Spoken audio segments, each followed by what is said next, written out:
Hi everybody, Ian Bremmer here, around your world in 180 seconds, live from the Toronto US-Canada Summit. I've got your questions on my phone lined up and we're ready to go. Number one, what are the implications of Hunter Biden's convictions for his father's presidential campaign? It's a little bit of tit for tat. You're going to see a lot of Republicans saying, see the Biden crime family, look at this guy. I mean, he's a convict. It's ugly, it's embarrassing for the Biden family, of course, but at the same time, it's not very significant charges, and it certainly doesn't link directly to President Biden. 5 months away, are people going to be talking about this or Trump's 34 convictions, the weakest of the cases that he's actually facing? I suspect neither of them are going to matter very much, even though on balance, Trump's is the one that should matter more. Will recent EU elections bring a dramatic shift to Europe or more of the same? Well, overall, the European Parliament looks a lot like the old European Parliament. A few more seats for the right wing, but the far right is not very aligned, doesn't work cohesively.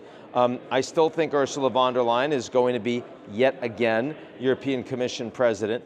And in many countries, the populace, the anti-establishment did a lot worse. In Sweden, for example, in Portugal and others. On balance, there's not much change here. Two things that matter. One, a little bit, is that Scholz and his Social Democrats really underperformed. German economy not doing well, he's not seen as much of a leader. Three-party coalition, Germany largely centrist and pretty stable no matter what. Much bigger, France. Macron's party historically got pasted. That's why he's called for parliamentary elections in just a few weeks. And when they happen, if Le Pen's party, the National Rally, wins and they're able to put forward a prime minister, that is a major, major problem for governance in France and for the need of anything that the EU has to have parliamentary approval in France to get done. That includes the Ukraine problem going forward. Finally, how are Canadians viewing the impending Biden-Trump rematch?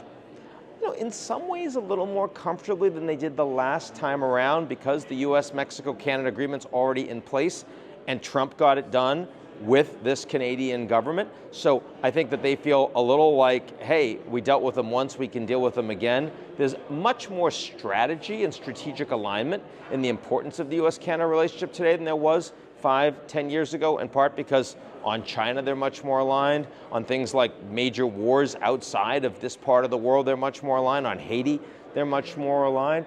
But also keep in mind that Canada's also facing an election in a year, and right now it looks like the Tories, the Conservatives in Canada, would win big, ahead by over 20 points, in which case you'd have a Canadian government and a US government, if Trump were to win, that would be very aligned, just on a very different part of the political spectrum. Either way, very friendly and very stable relationship, which is more than we can say for most of them around the world. That's it for me. I'll talk to y'all real soon.